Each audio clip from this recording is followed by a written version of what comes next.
Bonsoir à tous. Cette année, la Côte d'Ivoire célèbre le 65e anniversaire de son accession à l'indépendance et c'est la ville de Bouaké qui accueillera ces festivités. Mais 65 ans dans la vie d'une nation, dans l'histoire d'une nation, ça peut paraître peu, mais c'est assez important pour construire les fondamentaux d'une nation, d'une patrie, d'un État. Dans ce premier rendez-vous du débat du soir, nous aborderons aujourd'hui une question que je pense très humblement essentielle, fondamentale, la nation. Le thème de cette émission, c'est donc 65 ans d'indépendance, les défis de l'édification d'une nation. Je vous présente mes invités, deux éminents professeurs de nos universités. Professeur Isiaka Kone, bonsoir. Bonsoir, Monsieur Herman. Vous êtes socio-anthropologue, Oui. Enseignant-chercheur, vice-président en charge de la recherche, de l'innovation technologique et des relations extérieures à l'université Jean-Lauragnon-Guédé de Daloa. Oui. Votre dernier livre, c'est un essai, Penser les enjeux du développement durable dans le monde contemporain, publié aux éditions L'Harmattan. C'est exact. Mon second invité, c'est professeur Abdoulaye Bamba, enseignant-chercheur, historien des relations internationales contemporaines. Vous êtes un spécialiste de la Chine. D'ailleurs, à ce sujet, vous avez participé à un essai collectif consacré aux relations entre la Chine et le continent africain. Je dois préciser que vous êtes auteur d'une bonne trentaine d'articles scientifiques et vous dirigez l'Institut politique et de relations internationales de Côte d'Ivoire, IPRECI. Bonsoir. Bonsoir, Emmanuel. Bonsoir, monsieur. Alors, le 7 août 1960, la Côte d'Ivoire devenait un État indépendant et souverain. 65 ans après, certains pensent que, comme la plupart des États africains, la Côte d'Ivoire n'est pas encore une nation comme on l'aurait souhaité. Est-ce votre avis? Merci beaucoup. Merci beaucoup, Monsieur Herman. Je pense qu'il est trop tôt d'envisager la perspective que la Côte d'Ivoire soit une nation. Prenons par exemple le cas des Européens. Pour la majeure partie des pays européens, ils ont mis près d'un siècle à se construire pour quitter la situation d'État dans laquelle ces pays étaient et évoluer doucement vers la construction d'une nation. Nous estimons que 65 ans, c'est vrai, on se dit que ça fait beaucoup, mais lorsqu'il s'est agi de ces pays africains, et notamment de la Côte d'Ivoire, qui ont connu beaucoup d'avatars, il faut passer par ce qu'on a appelé la phase de l'esclavage, ensuite la colonisation. Donc tous ces éléments ont été des freins pour la construction de la nation.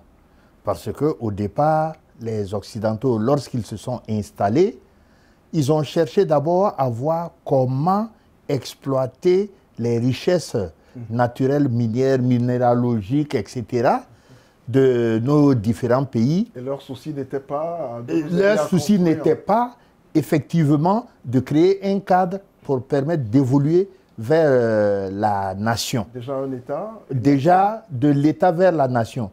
Parce que ce qui était important pour eux, c'était de pacifier les relations entre les Occidentaux et puis les communautés des pays dits colonisés avec cette conception de l'indigénat. Donc, il fallait pacifier les indigènes, mais c'est normal. Vous venez pour exploiter les richesses appartenant à des territoires qui sont habités par des individus, alors il faut créer un cadre, voilà, pour pouvoir permettre cela. D'où ces guerres que nous avons connues contre les différentes communautés. On va en reparler tout à l'heure. Alors, professeur Bamba, est-ce que c'est trop tôt de parler d'une nation 65 ans après les années d'indépendance? Je m'inscris dans ce que le professeur Kone vient de dire.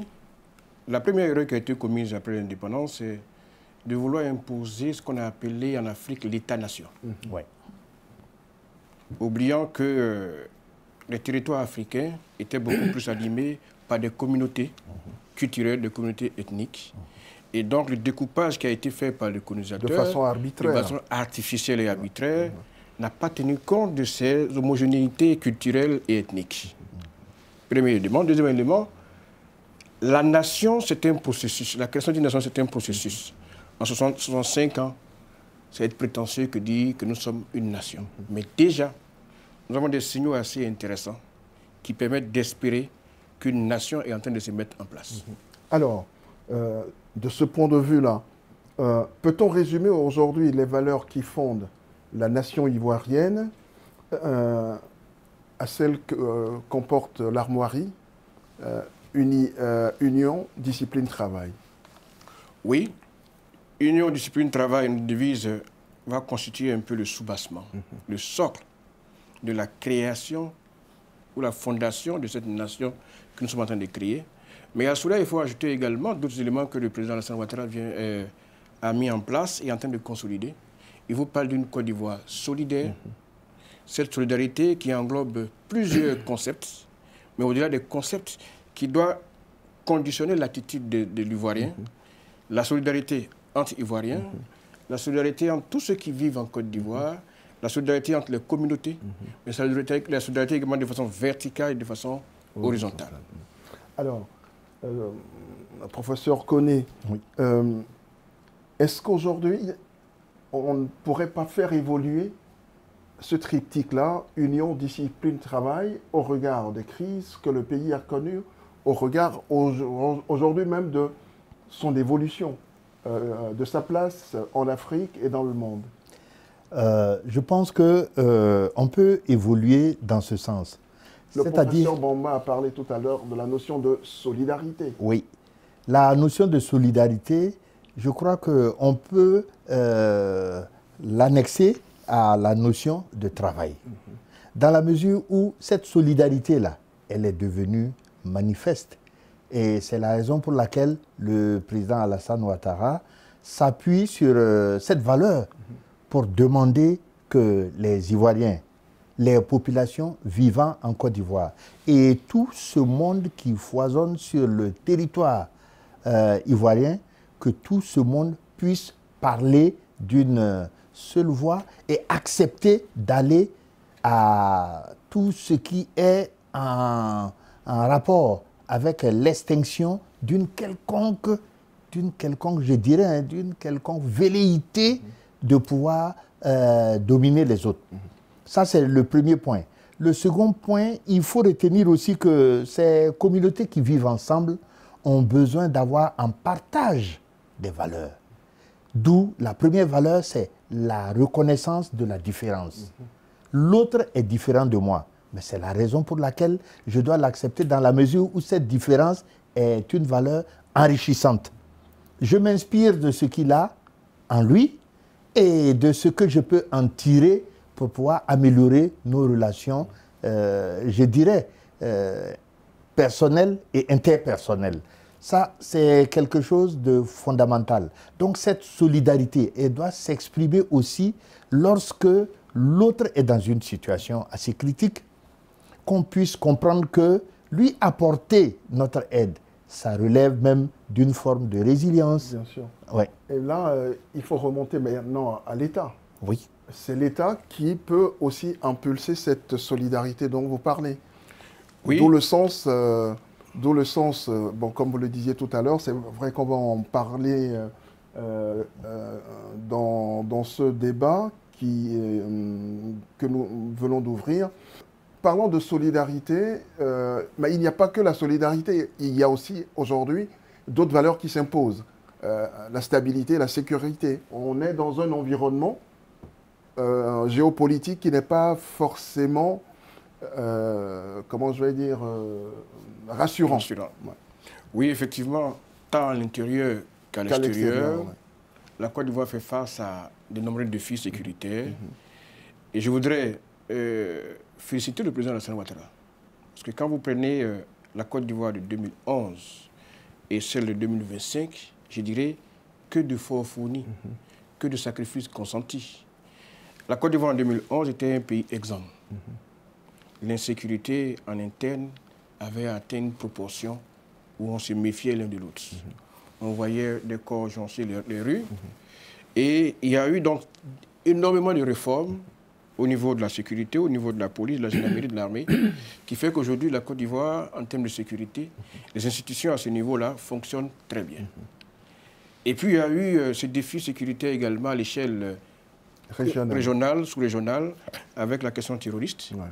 On a subi les affres à un moment donné, la réplique de l'État de Côte d'Ivoire. Ensuite, la politique qui a été mise en place a permis donc de stabiliser les frontières et mieux de rassurer les Ivoiriens et d'amener les Ivoiriens à faire confiance en leurs forces de sécurité. Et je dirais qu'aujourd'hui, après 14 ans, la Côte d'Ivoire a réussi à relever ce défi sécuritaire. J'en reviens à ce socle des valeurs. Qu'est-ce qui aujourd'hui les fonde le mieux, ces valeurs-là? Ce qui fonde le mieux ces valeurs, c'est d'abord l'idée même de la sécurité. Ça, c'est très important. Parce que de se savoir en sécurité sur un espace... Que l'État s'occupe de nous. Et que l'État s'occupe des populations, il n'est qu'à voir le slogan « L'État travaille pour vous, l'État travaille pour nous ». Lorsque nous voyons, comme on le dit, ces pensées profondes du président de la République, son Excellence M. Alassane Ouattara, on voit que déjà, il a décidé de mettre la barre à un certain niveau. Il faut aller vers l'idée même de la tolérance. Parce que qui parle de sécurité, ben, la sécurité, lorsqu'on réussit, comme l'a dit le professeur Bamba, à la mettre en œuvre, mais il est bon aussi de penser à l'idée de la tolérance. Que ce qui s'est passé hier, on fasse table rase de toutes ces choses-là et qu'ensemble, on puisse implémenter la valeur sur laquelle le président s'est appuyé, c'était le vivre ensemble. C'est vrai que ça a évolué. Ouais. Du vivre ensemble, maintenant on parle de la solidarité. C'est-à-dire que la solidarité, c'est la formule améliorée du vivre ensemble. Oui, c'est la formule améliorée parce qu'il fallait aller vers une acceptation de l'autre. Et accepter l'autre... Avec ses différences. Avec ses différences, c'est aller à la tolérance, mais en même temps aussi, il y a un arrière-fond qui est là, c'est tout simplement la résilience. Voilà. Alors, parlant de la résilience, c'est moi qui suis étranger ici, oui. C'est un facteur pour moi essentiel, oui. Que je vais dire même une valeur essentielle qui caractérise l'Ivoirien, cette résilience-là. Mais j'ai comme l'impression que les chercheurs que vous êtes, on ne s'y intéresse pas particulièrement. Je pense très humblement que la première richesse même de ce peuple, c'est sa résilience. Est-ce que je me trompe?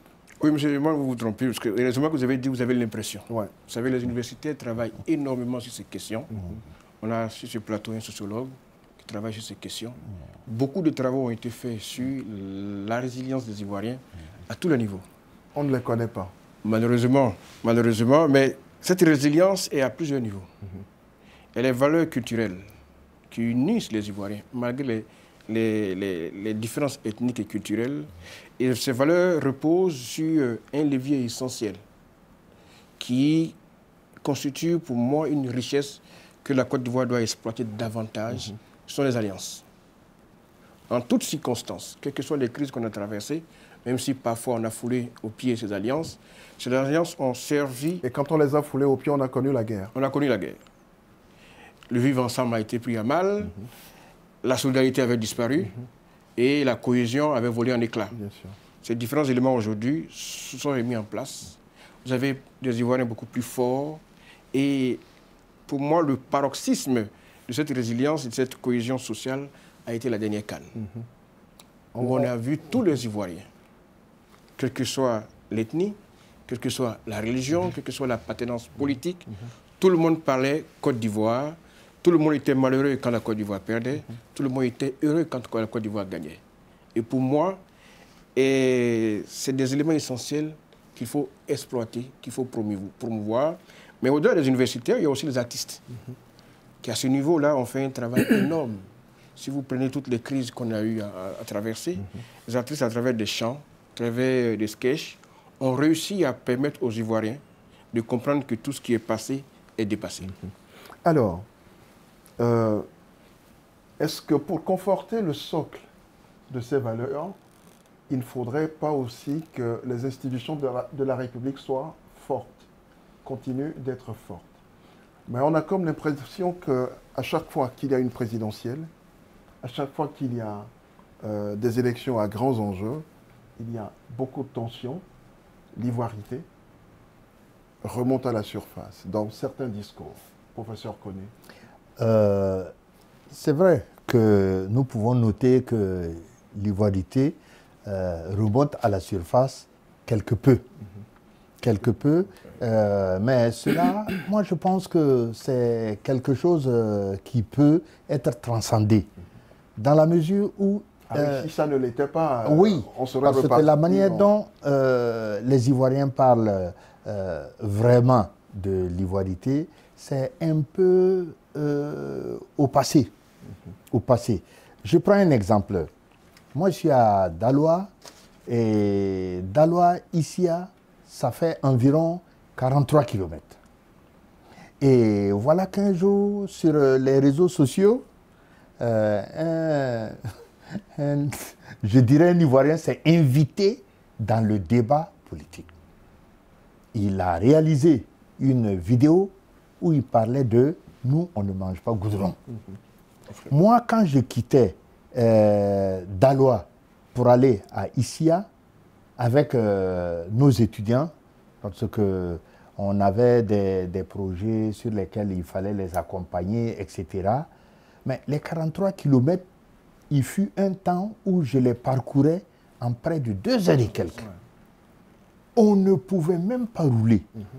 Donc, aujourd'hui, là, ce même Ivoirien, quelque temps après, s'est rendu compte que ça commençait à poser problème. Et il a eu l'honnêteté de... Il a eu l'honnêteté de revenir. Ça participe justement de sa volonté d'apporter sa pierre à la construction de ce que nous allons appeler l'État-nation. C'est de reconnaître qu'on a besoin de ces routes pour pouvoir aller vers le vivre ensemble et puis bon, jeter les bases d'une économie solidaire.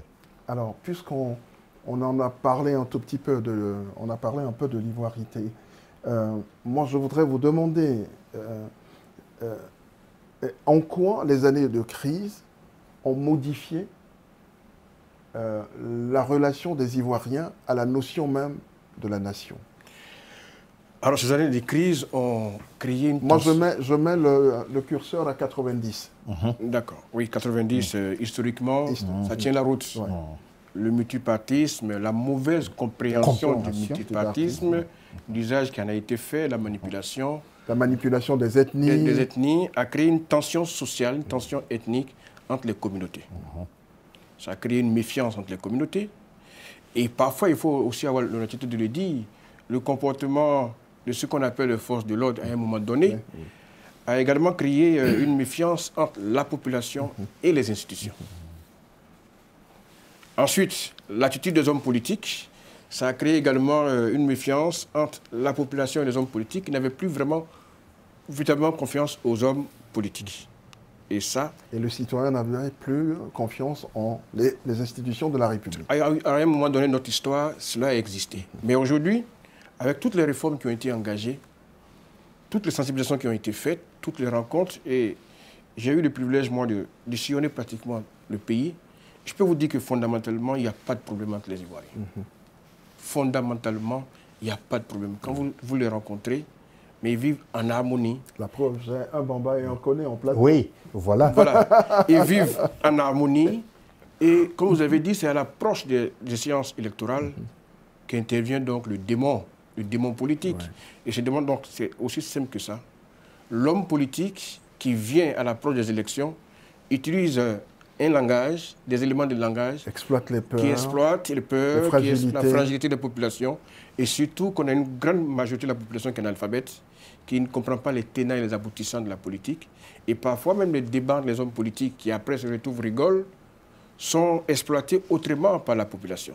C'est un ensemble d'éléments qui à un moment donné donc a fragilisé ces Ivoiriens.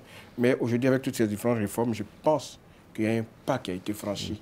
La confiance entre les communautés existe, la confiance entre les populations et les institutions aujourd'hui existe. Est-ce que l'analphabétisme affaiblit l'édification de la nation? Je dirais oui. Pour prolonger la réflexion. L'analphabétisme, c'est en fait cette situation dans laquelle l'individu se trouve et qu'il n'a pas les repères pour pouvoir décrypter le message politique. Absolument. Alors cela crée une situation où pratiquement on se retrouve face à l'instrumentalisation, on se retrouve face à la manipulation et on se retrouve face à des propos qui sortent du cadre même de ce qui a été édifié depuis toutes ces années. Et quand ces propos sont tenus, moi je ne vais pas jusqu'à les qualifier de propos haineux, mais ils ne sont pas loin. De telle sorte que ça crée chez l'Ivoirien lambda le sentiment que l'autre, ce n'est pas son alter ego. Et ça, c'est quelque chose que la politique a, je dirais, sériné, inculqué à l'oreille de certaines personnes, notamment de celles que vous avez appelées les analphabètes, et cela a contribué pour beaucoup à déstabiliser les relations interpersonnelles, les relations intercommunautaires au niveau des Ivoiriens. Alors, professeur Koné, mais je voudrais ajouter, oui, en plus de l'analphabétisme, il y a aussi cette insuffisance de culture démocratique. Comprendre que la tolérance... Il faut déjà même que le personnel politique soit formé. Très bien. J'ai eu l'occasion, ça je vous le dis clairement, à des ateliers de renforcement avec des partis politiques. J'ai fait exprès pour examiner, tester un peu les cultures politiques. En leur demandant l'idéologie de gauche, c'est quoi? C'est quoi?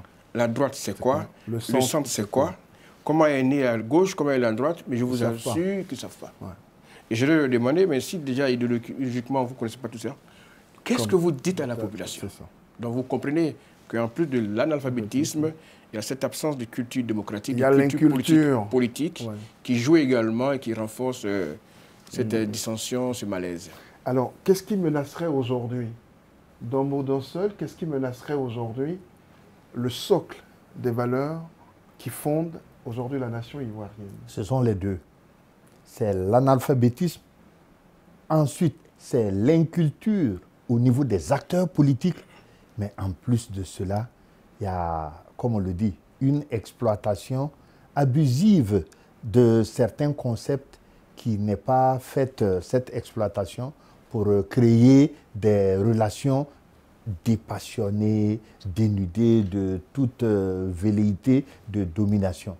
Et ça, c'est important. Et aujourd'hui, on se rend compte que lorsqu'on parle de la volonté du président Alassane d'aller vers la mise en place des instruments qui vont servir à créer cette situation où l'État évolue pour aller vers l'État-nation, ben, lorsqu'on regarde, son analyse est telle qu'il a mis beaucoup plus l'accent sur l'approche économique.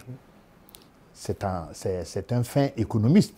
Il a vu qu'au niveau de la macroéconomie, lorsque la pauvreté sévit, cette pauvreté devient un terreau pour pouvoir, pour pouvoir passionner les débats, amener tous les clivages auxquels on ne s'attend pas. Donc, qu'est-ce qu'il faut faire? C'est de créer les conditions pour que les institutions soient fortes. Mais pour que les institutions soient fortes, il faut que l'État puisse jouer sa partition. Donc, l'État, dans son approche, je dirais, grégorienne, doit pouvoir s'emparer de la création même de la richesse au niveau des individus. D'où ce ministère-là, solidarité et lutte contre la pauvreté. Ouais. Je voudrais ajouter, en plus de ce que le professeur vient de dire, qu'il y a comme menace également ces discours de haine. Ces discours de haine qui foisonnent un peu partout sur les réseaux sociaux. Les réseaux sociaux. Ces discours de haine et la rumeur qui est également exploitée, qui tendent à créer la peur, à créer la méfiance entre les communautés. Et donc, pour revenir tout à l'heure à ce ministère, je dirais que là-bas, il y a plusieurs leviers sur lesquels Madame la ministre joue pour réduire la pauvreté, pour renforcer la solidarité entre les Ivoiriens et pour consolider la cohésion entre les populations. Alors, avant d'évoquer, de continuer d'évoquer ce que le président Ouattara fait depuis son accession au pouvoir pour consolider l'édification d'une nation ivoirienne, je vous propose d'écouter Maître Abdoulaye Ben Meïté, président de la Commission des affaires générales et institutionnelles de l'Assemblée nationale. Il nous évoquait hier sa vision d'une nation, une nation vraie, une nation de la vraie fraternité. Mais je crois que la Côte d'Ivoire fait du chemin. Les différentes crises que nous avons connues nous ont permis effectivement de se ramasser, de comprendre, de savoir faire la part des choses, parce que le président Alassane Ouattara, que je voudrais effectivement citer à titre d'exemple, vous voyez la perception que l'Ivoirien avait pour un homme aussi exceptionnel que le président Alassane Ouattara il y a 20 ans, il y a 10 ans et aujourd'hui. Les Ivoiriens sont en train de se rendre à l'évidence que nous devons nous réconcilier avec notre devise: union, discipline et travail. Et la jeunesse, qui est donc la première victime des vendeurs d'illusions, est en train de comprendre qu'il faut suivre le chemin du progrès. Et dans le progrès partagé, il y a nécessairement de la cohésion. Parce que dans une famille, qu'est-ce qui crée la sorcellerie?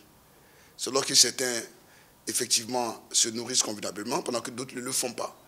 Mais aujourd'hui, le président de la République, à travers, effectivement, son programme de gouvernement, ses initiatives, a pu permettre, que ce soit aux fonctionnaires d'État, d'avoir un meilleur sort, au secteur privé, de connaître effectivement une croissance qui est enviée, et à l'accueil de la jeunesse, avec tous ces sacrifices qu'on consentit et mis en œuvre par ce brillant ministre de la Jeunesse, mon très cher Mamadou Touré, qui donc œuvre inlassablement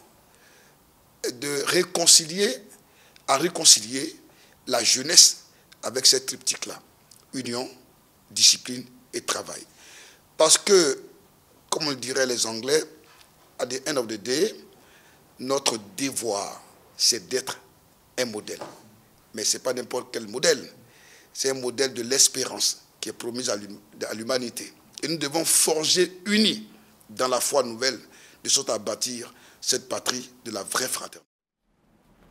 Alors, on écoutait Maître Abdoulaye Ben Meïté tout à l'heure.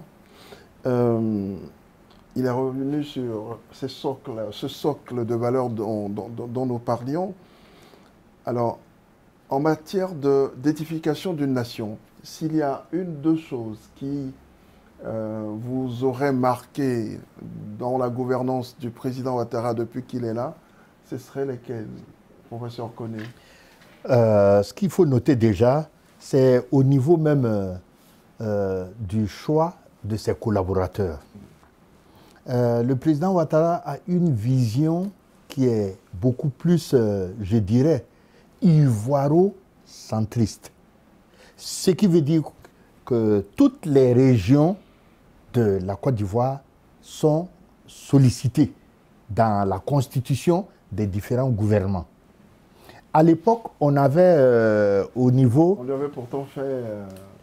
Oui, mais entre ce que les gens disent, ce procès, moi je prends par exemple le cas de son Excellence, Monsieur le Président, le vice-président, aujourd'hui, Koné Kemoko Mélié, qui a pour premier collaborateur M. Aoutou.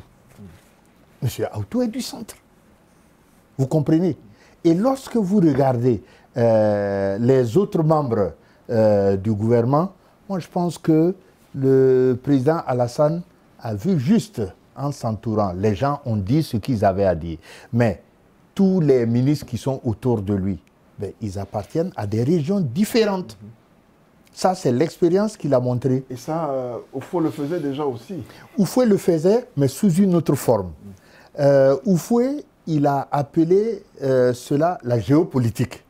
Et comme à l'époque, il n'y avait pas d'élection pour pouvoir désigner les représentants du peuple au sein de l'Assemblée nationale, alors il regardait dans les régions et il demandait qu'on lui propose des noms de personnes et de personnalités qui animent la vie économique, la vie politique de la région.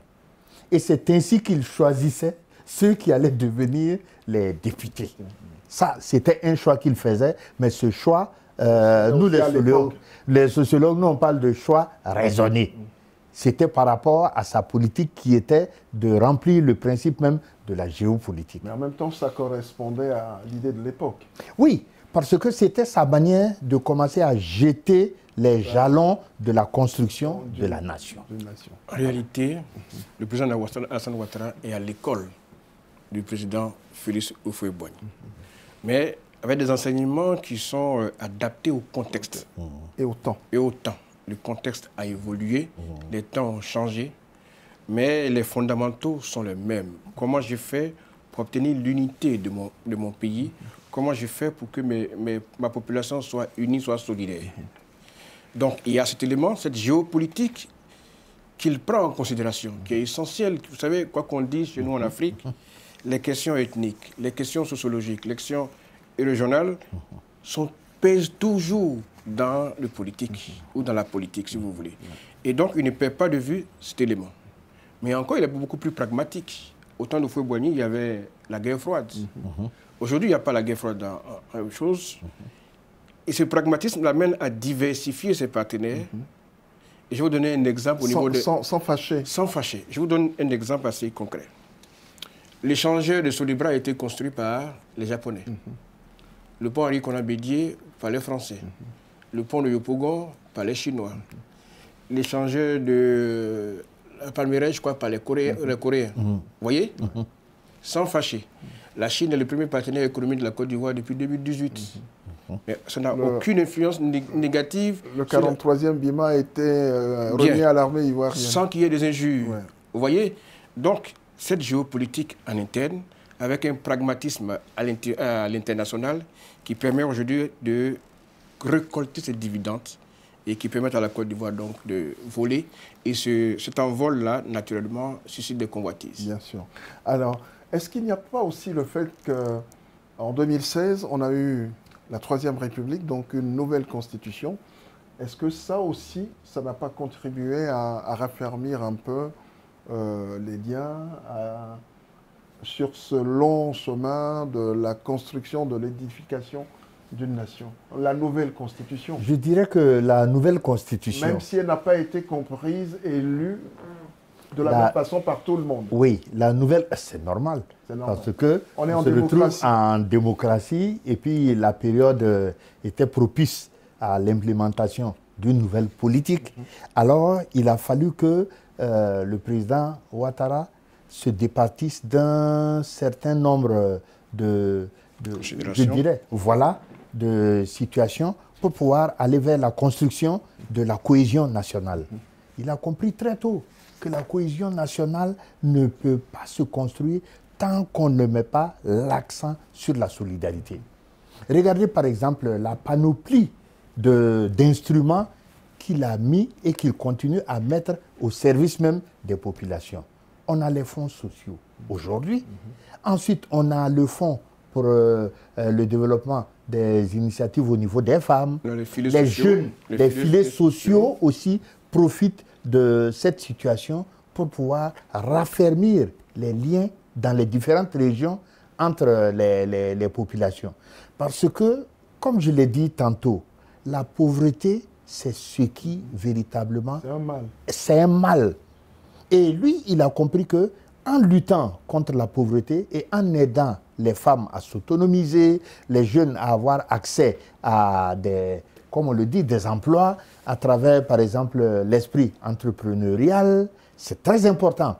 Mais dans les régions aussi, il faut inculquer des valeurs à travers la mise en place d'infrastructures. Ces infrastructures, c'est quoi? C'est les écoles, c'est les formations sanitaires, et ensuite, c'est de faciliter l'accès à l'eau potable. Ensuite, c'est de procéder à une électrification.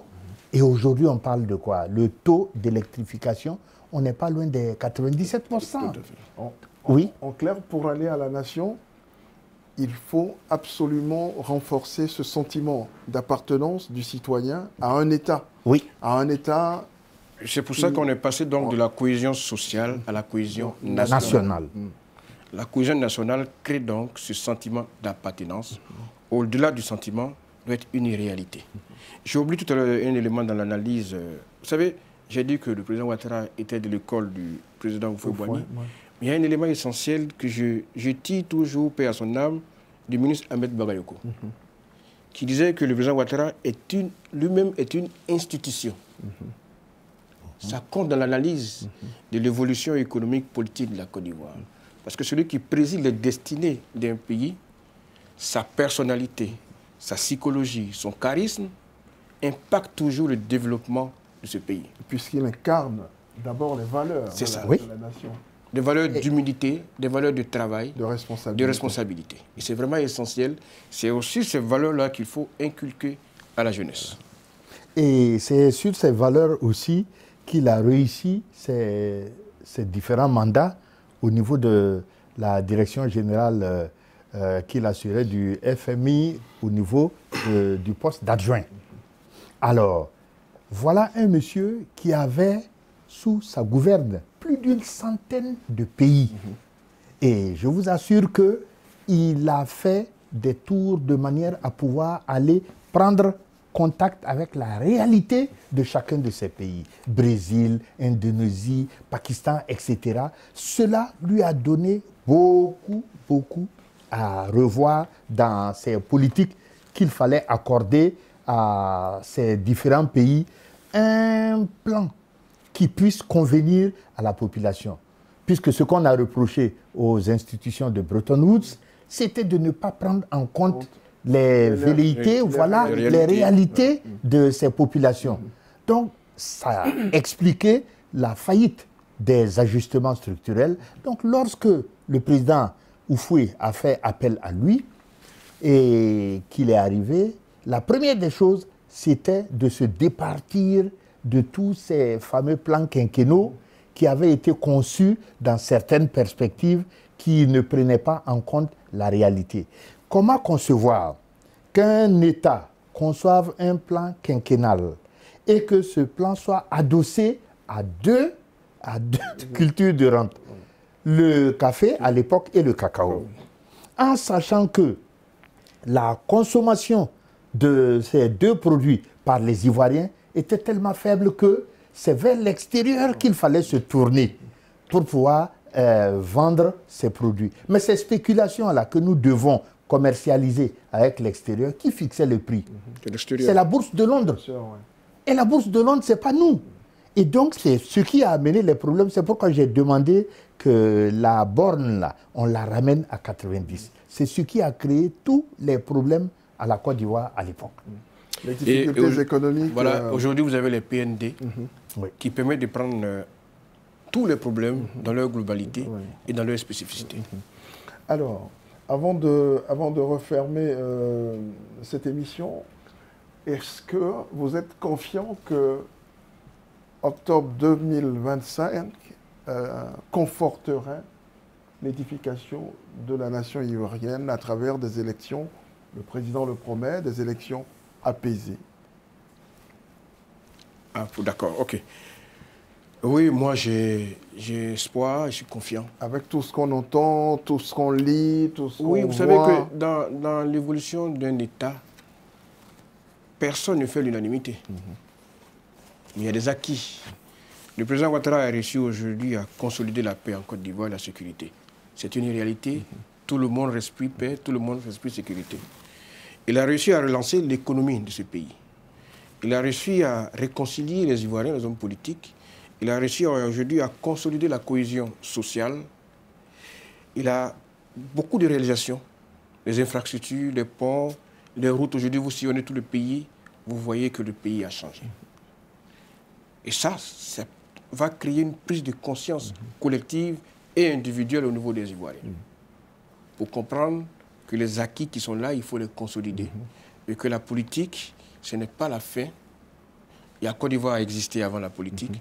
La Côte d'Ivoire existera après la politique. Et ce qui est essentiel, nous sommes tous Ivoiriens, nous appartenons à la Côte d'Ivoire. Et nous devons œuvrer pour que ce pays-là reste en paix et que ce pays continue son chemin, qui fait qu'aujourd'hui, il est envié de partout. Moi, je dirais que toujours dans la même lancée que celle du professeur Bamba, ce qu'il faut retenir lors d'un événement récent, à savoir le 2e congrès, voilà ce que je disais lorsque j'ai été interviewé. Je dis, la politique, c'est la saine appréciation des réalités du moment.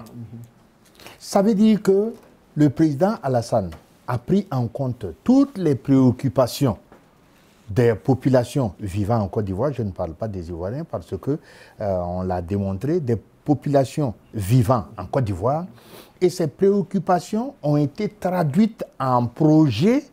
Et ces projets rentrent dans l'idée même du développement. D'abord, qu'est-ce qu'il a fait? C'est de chercher à mettre les populations en confiance.